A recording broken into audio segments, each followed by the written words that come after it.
welcome to OpenMatChronicles, another episode where we talk about all things martial arts, but most specifically Brazilian Jiu-Jitsu. I'm 1865 Rod. I'm a black belt under Gustavo Enriquez, training out of Infinite Jiu-Jitsu, Rockland, California. Shout out to NorCal.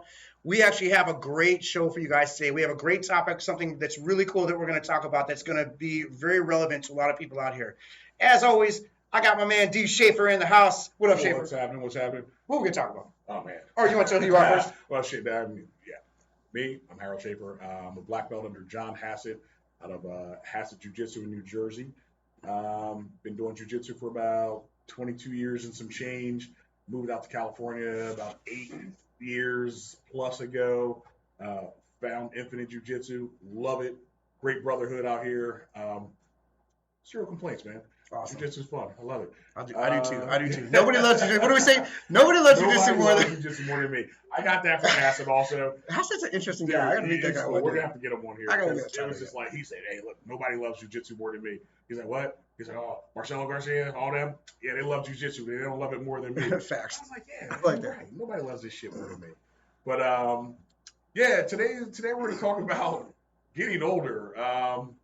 Getting older and doing jiu-jitsu because we are older and we do jiu-jitsu. Like I said, I started when I was 25. I started when I was 25.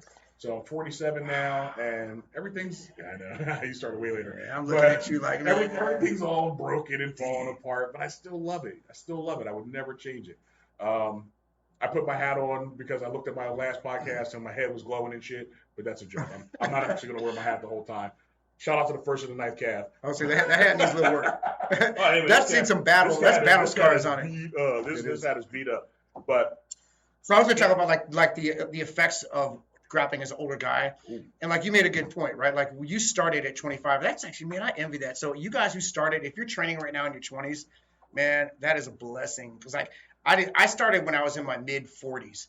So that's like the only thing that I know is like, so I don't have, that's my baseline is a 40 something year old guy. Now I have pretty good genetics and I've been working out for a long time. I was bringing the smoke, dude, in mid 40s. I think you still can actually. Mid 40s are still good, but I still don't know what would I have been like if I was 22. I would, you know what I mean? Like we all think I would. Everybody thinks that. I would have been okay, probably, but right. But you know, we think that, right? But at least I would have had a different baseline. Yeah. Right? Everybody, you can take a 20 something year old and be like, damn, I wish I started when I was 6. Yeah. That's what it's funny though. I'll see guys like they'll be like, "Yeah, I'm getting old. I'm 35 years old." I'm like, you know. But on the one hand, I kind of respect it because if your baseline is 18, then he is getting old. Exactly. But for me, he's like a young buck, right? That's but he's already possibly have 15 years in of getting smashed on. So it's like, that takes a toll. It does. Mean, you can still recover pretty quickly if you stay in shape, you know, in your 30s. But dude, look, there's a really popular site out there called BJJ After 40. It's actually, I think that dude's a Team Balance guy from from my spot out there, and yeah, man, it makes a difference. It makes a difference. All right, I know you have some stuff we're gonna go over, but just wanted to share this. This is for real. So I know there's been times when, in order for me just to get out of bed, I have to use my leg. I reach over, I hook the side of the bed, and I use my leg to pull myself up because I'm like, man, everything is just wrecked. Especially when those days, it's like if you come over and we hit the weights first, so we're lifting, then we go roll, and then it's just like, damn. Plus I've been working, plus I've been this, plus I've been that. It happens. And it does start in your 30s. I'll give you a little story. So I remember this is when I was back in the health club industry, right? I was probably in my early 30s at the time, right? And there was a guy that I worked, and this guy was this brother, dude. He used to be a running back for, I don't remember which team he played for, but he played like in the 80s, you know. Right. He's like, I missed the good money, so he played way back in the day. But anyway, I was pretty quick, dude. Like I could run fast, dude. Like I had some wheels on me, dude. Yeah. So he's like, hey, Rob, man, what's up? You want to race? I'm like, all right, man, let's bring it. I was like 32 probably. He's probably like in his 28. I'm like, I'm gonna try to race this guy. But he's a running back. I'm gonna get smoked. Yeah. But anyway, I'm gonna try, right? So we get out there, and there's actually like 6 of us because all the other sales guys are like, let's go. I got you, Rod. I got you. I'm like, all right, let's all go, dude. Anyway. Yeah, he smoked me. But he didn't really smoke me. He got me, but I was close. Right. But here's the funny thing. I was like 30-something, and I was like, yo, I felt a difference between that and being like 19, 20. But all those other young cats, I smoked all of them. It was I think his name was Ryan. He was first, then it was me, and then all these little cats. Because I could wheels, dude. I could run. There you go. But I'm not gonna do it anymore. Hey, look. But the point is, I was never a runner, man. The hell of a runner. Yeah. I can do little sprints. I'm not really built for long distance. Right. But the point is, your body will change even in the 30s. It will start going down a little bit. Hell yeah. So yeah, shit. Talk about running. I saw an old meme. It's got Helson Gracie on it, and it says, "What? You run 10 miles or something like that every day?" He's like, "Is somebody chasing you?" I'm like, "Hell no, I'm not running anywhere." That's funny. I hated running in the Army. Boy, I used to get shin splints. I got flat. Oh, I get those. Those are horrible. I'm a mess, dude. What is it? When you the power lifters thing, they go, "Why run when you can walk? Why walk when you can sit down? And why sit down when you can lay down?" Oh my God, that's right. I think shin splints is more like that's just you're predisposed to get that. Your body, it's the impact and just. I get those really bad. Yeah, I can't do anything long distance, so yeah, that happens. Right. All right. So I guess what I was thinking was this. Okay, so if let's say you're a guy who started jiu-jitsu, let's say you're a 30-year-old grappler. Okay. Or in your early 30s. Gotcha. Chances started? You're just getting no. Let's just say let me rephrase it. You're a 30-year-old black belt. Oh. Or 32-year-old black belt. It goes back to what I said last podcast. You're that second generation guy. Because think about it. You probably started you were born in, if you're 30 years old today and you're a black belt, you were born in 93. Yep. Yeah, 93, right? Mm-hmm. 93 was when Hoist Gracie put on the map. Yep. So you were born and you didn't even really see Hoist Gracie, whooping everybody up on. You're a little baby, right? So let's just say you started at like 15-year-old. You're a teenager. You start. You got 15. You got 15 years in UFC and Hoist Gracie and jiu-jitsu gaining in popularity. Exactly. And think of this: take 15 years from 93 is 08. Yeah. That's second generation. And if you look at all the good black belts, I'm not saying. Let me rephrase it. I don't want to. I mean the younger black belts. Yes. I mean I want to make a distinction because I speak off the cuff and sometimes I say things that I don't want to think. Oh, he didn't mean it means I suck. I'm not saying that. Yeah, you suck. Yeah, we're talking about you. If you weren't fucking doing jiu-jitsu in 2008, you suck. But if you look at all the black belts in their 30s, right? They're in that second generation era that I talked about before. They're like either from 2003 to 2013. They joined in that time frame. But that's a blessing they have, man. They were able to train when they were young. Dude, that is actually real. So I'm jealous of you for that. Absolutely. I get that. Hey, and listen, I'm jealous of that too because look, like I said, 25, man. I was all right, I guess, and I got my years in, but yeah, it's kicked my ass pretty good over time. I mean, one of the things, and I know you had some stuff, and I'm not sure exactly what order we want to talk about it, but one of the things is that it changes, as you get older, you have to change your approach to grappling. Some people, again, they're super gifted with genetics. Dude, you jump out here, seriously, you specifically, you'll get on the mat and you're in way better shape than a lot of 20-something-year-olds. Like, just to be realistic with it, right? And they couldn't keep up with you if their life depended on it. But then, at the same time, I know it hits you, though. You go, whoo. It's like, boy, this shit catches up with me. I know. No, you know what it is, What I figured out was that, like, I still have good cardio. I can still move pretty well. I can still do the things I did before, but I'm not as durable. Right. Yo, dude, I'm just not. I feel like, what happened to me, bro? I think the other day, I remember I had that bursitis. Yeah. I woke up one day and my elbow looked like it had a golf ball. Well, I'm like, what? Where is this coming from? I didn't even know. It was uneventful. I didn't even know how it happened, but I just had that bursitis. It took like 4 months to go away. So if you guys get bursitis, it sucks, but you got to wrap it really tight. Actually, in the first video, I had that wrap on it. Yeah, yep. I had just healed. Yeah, you wrap it up. You got to wrap it up, man. Yep, they drain it. It's like a cauliflower ear. They drain it, but then it comes right back, so you got to wrap it tight. But yeah, that was a sucky one. Yeah, it sucks. I had that. Yeah, but I just feel like I feel more.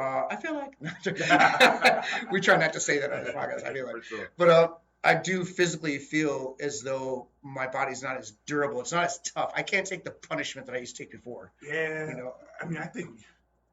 I can't do that. It's pretty damn tough. I just think we just run out of juice, man. We just run out of juice. I mean, you don't cry about it. You take the licking and you keep on ticking. Yeah.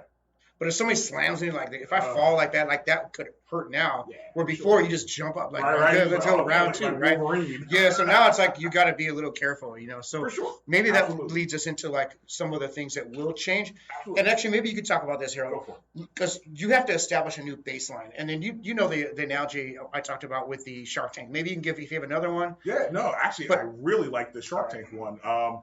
You want to drop? No, you okay, go ahead. So here we go.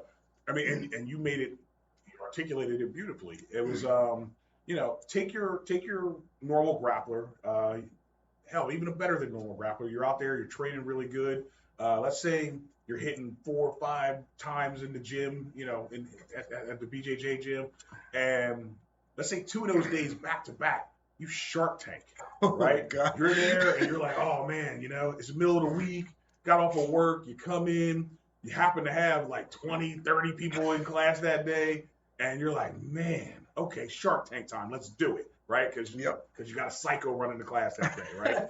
So you're Shark Tanking, you're out there, and you're giving it your all. You like, oh, I'm keeping these some bitches off me today. I'm chapping everybody, or I'm doing however you're a Shark Tank. It might be like a King of the Hill, I gotta get a sweep, or I gotta get, sometimes it's a submission, sometimes just pass the guard, whatever it is that you had to do in that Shark Tank, you got like 60 seconds or 2 minutes to do it. So you're going balls to the wall. You're actually going for it, right? Facts. And then you got other jokers who are standing up along the wall. Yeah. They're shaking and stretching, and they're like, oh yeah, I can't wait. They're fresh. Now, right, they're fresh. You're 28-year-old Purvell. Dying. You're dying. And it's like, damn, I'm still out here. Why did I even pass this guard? I don't even know. Next. And the next one jumps out on you. Boom, boom, boom. Oh my God, I swept him. What am I doing? Why did I sweep this fool? It's I gotta stay out. And everybody relate because we're all at heart, we're fighters, dude. Like we don't want to just give up. Even if you're gas out, you still want to get your sweep. You want to get your sub. So now your body is just falling apart. Yep. You're like, damn, I've been out here for 10 jokers straight. 12, 13. Oh my God. Can somebody please just choke me out and end my misery? Nope, here comes another guy. Oh man, I know I can sweep him because I caught him with this last time. You hit him with some crazy shit. You're just stuck out there and you're exhausted, right? Then you're like, okay, cool. All right, everybody, Shark Tank was good. Let's have some light rolls and let's relax for a while. Yeah. So now you're still going out there and you're fighting some more. You finally go home, you're exhausted, you shower, you crash, boom. Get up, you go, man, I ain't no punk. I'm coming back to class tomorrow.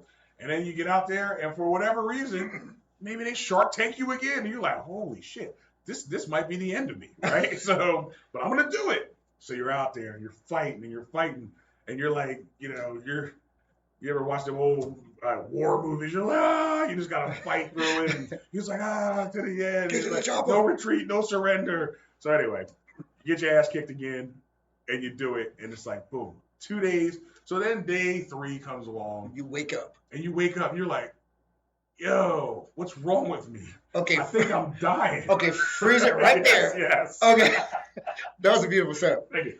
Okay, so when you're older, that feeling you get right there, that's your new baseline. That's how you wake up. You're kind of like, damn, man, it's rough. So like it is a normal grappler, like a younger guy, like 30 and under, I would say 75% of the time you're good. You're like, let's go, dude. Yeah. Let's go. I got you. You're sitting. Yeah. When they see the guy on the mat, he's like, I'm still good, right? Yeah. I hate that. He's so turning around. He's looking. Anybody? Yeah, I hate it, but dude, I get it. I wish I was young, and I want to get it so bad. Sometimes I just do. Sometimes you don't have it. But 75% of the time you're like that if you're young. Yeah. 25% of the time you're kind of like, oh, you'll see those tough guys like, oh, I'm done after Shark Tank, right? Because they just went through the ringer. Yep. Now flip flop that. As an older grappler, 75% of the time you're kind of like, no, I'm kind of tired. And 25% of the time, I got it. Let's get it. Right. So you never lose that. You never lose it. That 25% of the time you're like, oh man, I done took my Metamucil. Yeah. And I took my arthritis pills and I got all that and I'm feeling good. And then you get out there and then within 2 seconds you're broken. But yes, you're right. It's like your baseline is a 20-something-year-old's worst day. Exactly. It's like the way you show up after you just had one hell of a week grappling and working and lifting and you didn't eat right, and maybe you went out to the bar in the middle of everything wrong, and you showed up and you're like, why am I even here at jiu-jitsu today? Dude, that's how we feel a lot of times. That's true though. That's how we start. We're like, and they don't get it. I'm dying. But I'm about to do it. I don't think you can get it until you get to that point. That's true. Because you can say whatever you want till you're blue in the face, but you won't get it until you're actually in that physical state where like, I'm in this older body, and it's like, it's a privilege. It's a privilege to be young. People don't recognize it. People don't recognize it. And there's a saying that privilege is invisible to those who have it. Well, it's a hell of a privilege to be young. It's a blessing. Take advantage of it. Get as good as you can, because it will dwindle. It will start to go down. But you got to ride that wave while you have it. Yeah. And I'm saying it's a privilege to be young, but that doesn't mean an older grappler can't get out there and kick ass. Oh yeah. It's like you get out there and you do the damn thing. You go, you know what? I'm going to be the best me that I can be. Yeah. Sound like a fucking motivational speaker, right? It's like, I'm going to be the best me, the best version of me that I can be. But there's truth in that sentiment. There is. That's why when people come in, like I'll have some students that I've been working with, especially older students, right? And they're like, yeah, I've been training for a year and a half, right? I'm maybe about to get my blue belt. He's like, I can't even keep up with these white belts. They're running circles around me. And I'm like, dude, you're 60. It's like, you just started and you already on grandpa mode. Just compare yourself to the you that started a year ago. But you know what though too? Look, if you want to be realistic, the white belts of today are way better than the white belts of in a decade ago. I was even watching it was a YouTube channel I was watching on arm wrestling, and they were talking about remember the over the top, the Rocky thing. Yeah. They were saying that guy it was based on a real character. Okay. And I guess like the premise is that guy was like legit. He kind of like was really mainstream the whole sport of arm wrestling. Okay. But they're saying nowadays with the new techniques, right, a guy could start before it would take like a decade to be really good at arm wrestling, like Rocky over the top, right? Now a year. Yeah. A year, and I see it in jiu-jitsu. Training a certain way makes you better. It trims down the time. Like blue belts of today, man, they're freaking good, man. They're like almost like purple belts of a decade ago. Well, good, dude. And I know this is going to be. Or maybe we have some really good blue belts. Here you go. Hint. This is going to be something we talk about in the future. We talk about our drillers, killers, right? It's because, man, the way that people train now, it's different. And you're right. That does give you increased skill set in a shorter amount of time. Yes, that's another thing. Which we're teaching them all these shortcuts, basically. And like that. I never got taught these shortcuts. This in a future episode, it's going to be like, how the hell are people getting their black belts so fast? But maybe they should. Yeah. I've argued this with several people, and I will hold off my judgment until we actually get to really go deep into this. But that's hell of a topic. Okay, so let's offer a couple of solutions, so at least we're not just complaining. I don't want to be like, we're complaining about being old. Yeah, but get off my lawn. Yeah, exactly. Because we're both older. Like I got some years on you. Yeah, for sure. I definitely got some years on you. Yeah, you got a couple, dude. I got more than a couple. You got a couple couples. I got a couple, yeah. you got a couple trifecta of couples, yeah. But you can still, there's still things you can do, and you can still, you can still roll. You can still be effective. Like for everybody out there, I'm 59 years old. I'm going to be 60 in October. So yeah, it's an old dude. But I've been working out since I was 16 years old. So I've been heavy in the weights. I deadlift well over, 400 pounds. I'm still strong. You could probably bench like 330. I'm still a strong dude. I don't do all that stuff. Well, I do my dad's. Deadlifts are the shit. Deadlifts, yeah. The bench press, not so much. That hurts your shoulders. But the deadlifts I would advise doing some deadlifts. But let's think of some realistic solutions, okay? Yeah. So the first thing, and then I'll kind of throw a point out, and maybe you can kind of absolutely expand on it. So I would say like taking less risks, and as a whole, you got to be realistic. Yes. So maybe you could talk about how does that manifest itself? For sure. Taking less risk when you're on the mat, it's like it's going to be. Do I really need to do this thing with a guy who's 250, 60, 70? Do I need to try to roll and go inverted with some old panda style bullshit and have this big giant guy lay his weight onto my body and then stack me in and break my neck? Do I need to try to keep up with the fastest person? Like if they're going, a mile a minute, do I have to really try to chase them? No, you don't. You have to be able to say, hey, you know what? I'm going to chill out a little bit. I get it. Maybe they'll pass my guard. I'm not saying just say, hey, I don't give a shit if anybody passes my guard. No. Keep it up.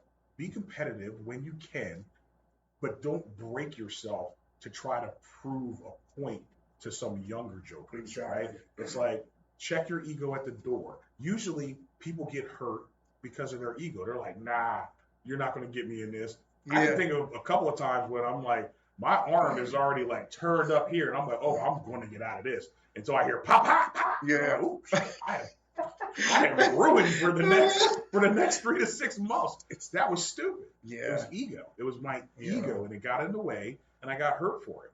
And it's happened a bunch of times. Shout out to Brandon. He called me in a Kesekatami, and I'm like, nah, man, I can get out of black belt. Black belt, I'm getting out of this. I'm getting out of this. And then I hear, oh, shit. I'm like, damn, I think I'm crippled. And he broke my neck. I mean, legit.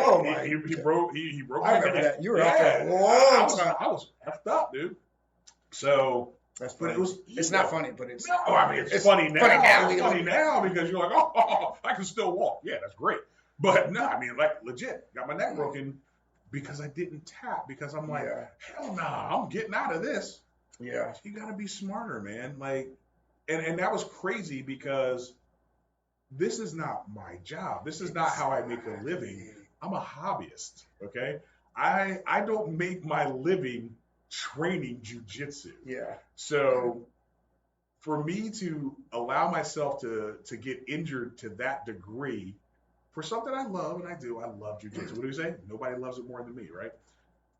But for me to allow myself to get hurt to the point where I'm like, oh, shit, I got to make sure I can still provide for myself. Exactly. And my family. You know what I mean? It's like, what am I doing here? Yeah. So. But even if you are, like Gus, our professor, he's an owner of a school. That's what he does, and he's a competitor. But on the mats, he doesn't go out crazy. Nah, he chills. He's like, oh, whatever. He's not going to go there. He knows if you really want to fight Gus, go compete against him. There you go. Right? There you go. To go compete. It's like that's when he's out there trying to really prove something. Yeah. There's nothing you need to prove. We tell people, don't be the king of practice. King of practice, exactly. Don't be the freaking king of practice. It's crazy. So take less risk. Don't do foolish things. You use the freaking brain God gave you. It's like, it doesn't have to be, you're not proving anything. You're not proving anything. And nobody really gives a shit. That's the other thing, right? It is so funny. You think, oh, I got this guy. I got tapped, or I tapped him, or what happened, blah, blah, blah. Nobody was watching Nobody cares. Nobody cares. Nobody cares. Nobody cares. Even if a guy taps you, let's say you get tapped by a freaking white belt. Let's just say you're letting him work his game, whatever. Yeah. Okay, good armbar, you got me. No one cares. The white belt will care for like a couple weeks. Yep. Then they'll forget. And then they're going to go home and say, but did he give it to you? Did he really give it to me? Yeah. Did I actually catch this black belt? Yeah. I've been training for 4 months, and I saw this shit on YouTube. Am I the best? Exactly. They know. So nobody cares. And then whoever was around you, even if they crack a joke, they go, oh, shit, that white belt can take your belt off. Yeah. Take your belt off.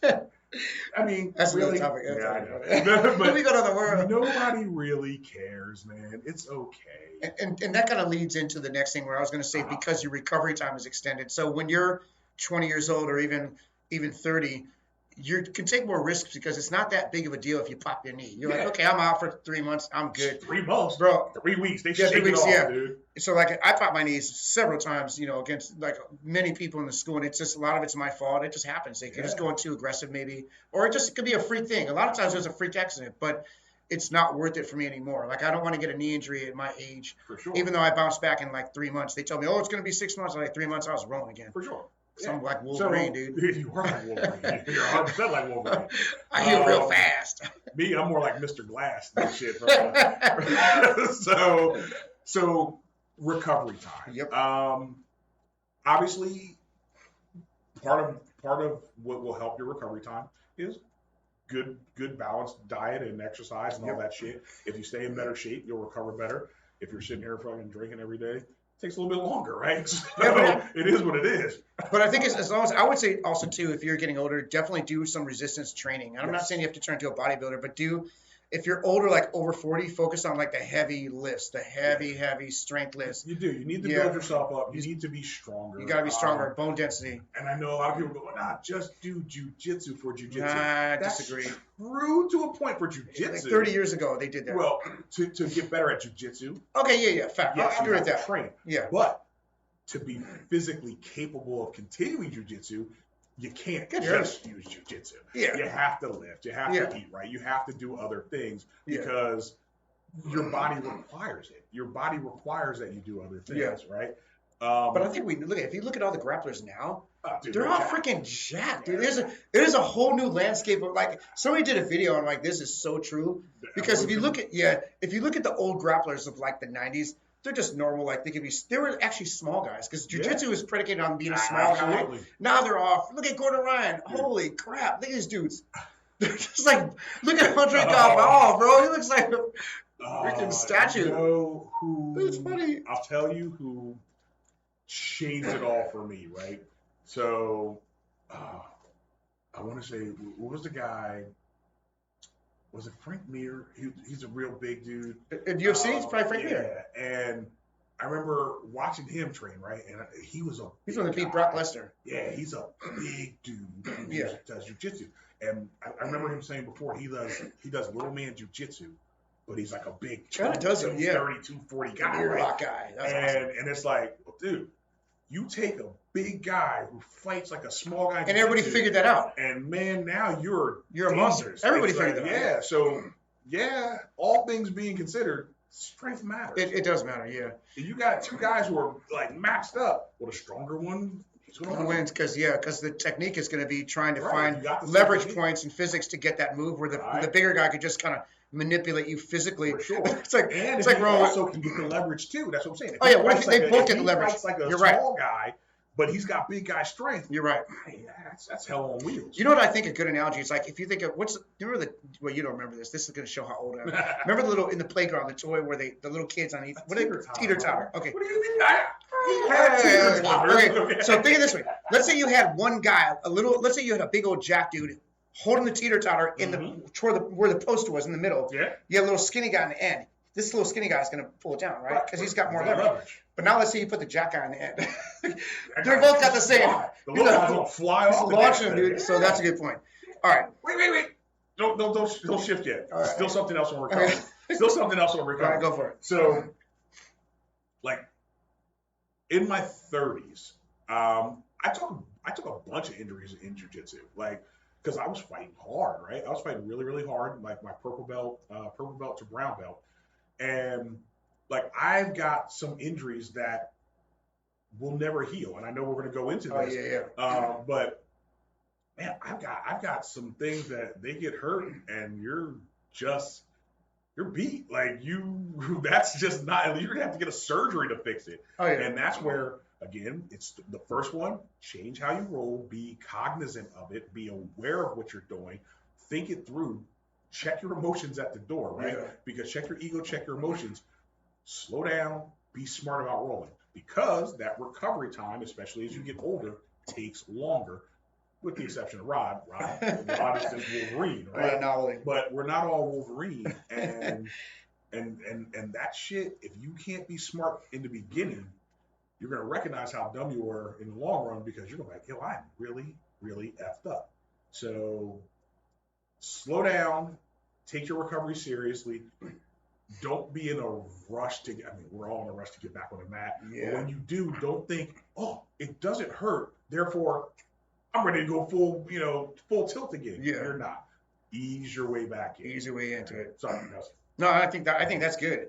That's good. I mean, we hit a couple points here. So I think maybe what we should do is kind of like address, because there's kind of a lot to unpack here. We have quite a bit more to unpack because there's a lot of things you can do to help mitigate some of these issues as you get older. And I want to make sure that we share this information, appropriately. I don't want to like scramble it in and just like cram it into one thing. That's all good, dude. So I think what we'll do is we're gonna let's close it out, and then we're gonna come back part 2. This is part one of rolling as an older grappler.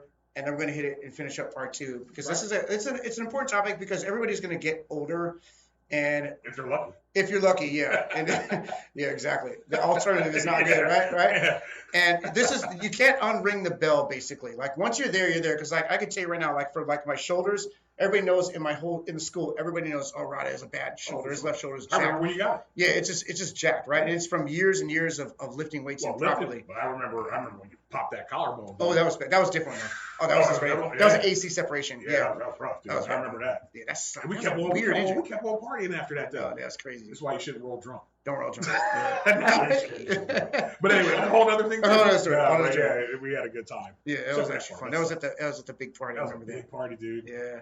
Shout out to that parties. Shout out to the parties. Shout out to Bruce. For sure, Bruce. Shout out to Bruce. You're listening. Bruce was awesome, man. He had good parties. Alligator meat, all kinds of crazy stuff. Bruce had that culture, man. He brought us some crazy stuff. Bruce, we love you, man. But next thing I know, Rob walking around with a big ass ice pack. Ice pack on it, yeah. But anyway, so we have there's a lot more that we want to actually add and contribute and share with you guys, to make sure that you're safe and you can actually roll. Because my objective is to roll when I'm as old as I can. One day it'll be like my last roll on the mat, right? You know how they just die on the mat. You know what they say? They say, one day you were playing like in this when you're a little kid, you're riding your bike with your friends, and one day it was your last day. You didn't even know it. Yep. And you look back and never again. So it's going to be like that with jiu-jitsu. So what we want to do is at least extend it. Oh, yeah. So we have some very practical ways to kind of help that out. So we're going to hit that in part 2. Gotta be like Helio. Just keep going until you turn to dust. So on that note, check us out part 2. We're going to finish up this topic. And thank you guys for watching. And hey, if you like the video, hit like, hit subscribe. Most importantly, hit the share button. Share is good. It really helps that algorithm kind of moving around. You got any final thoughts, Harold? Yeah, hey, I love that. Just share this with some friends. I mean, if you know some people who are interested in jiu-jitsu, if you know us, you know we're some shit talkers. This is a little bit lighter version of how we would normally be if we were sitting in the gym or next door at the bar next to the gym. That's another topic. Yeah, that's another topic too. But dude, for sure, just subscribe. Share us with your friends. If you have suggestions, shoot them our way. We'd love to hear it. We'd love to talk about it. We love jiu-jitsu, and we say nobody loves jiu-jitsu more than us. And what's your thing you always say? If you find a way or something. Oh my God, yeah. I like that one. That's for a fact. It's like if it's important to you, you'll find a way, and if it's not, you'll find an excuse. So get out there, roll, train, share the art.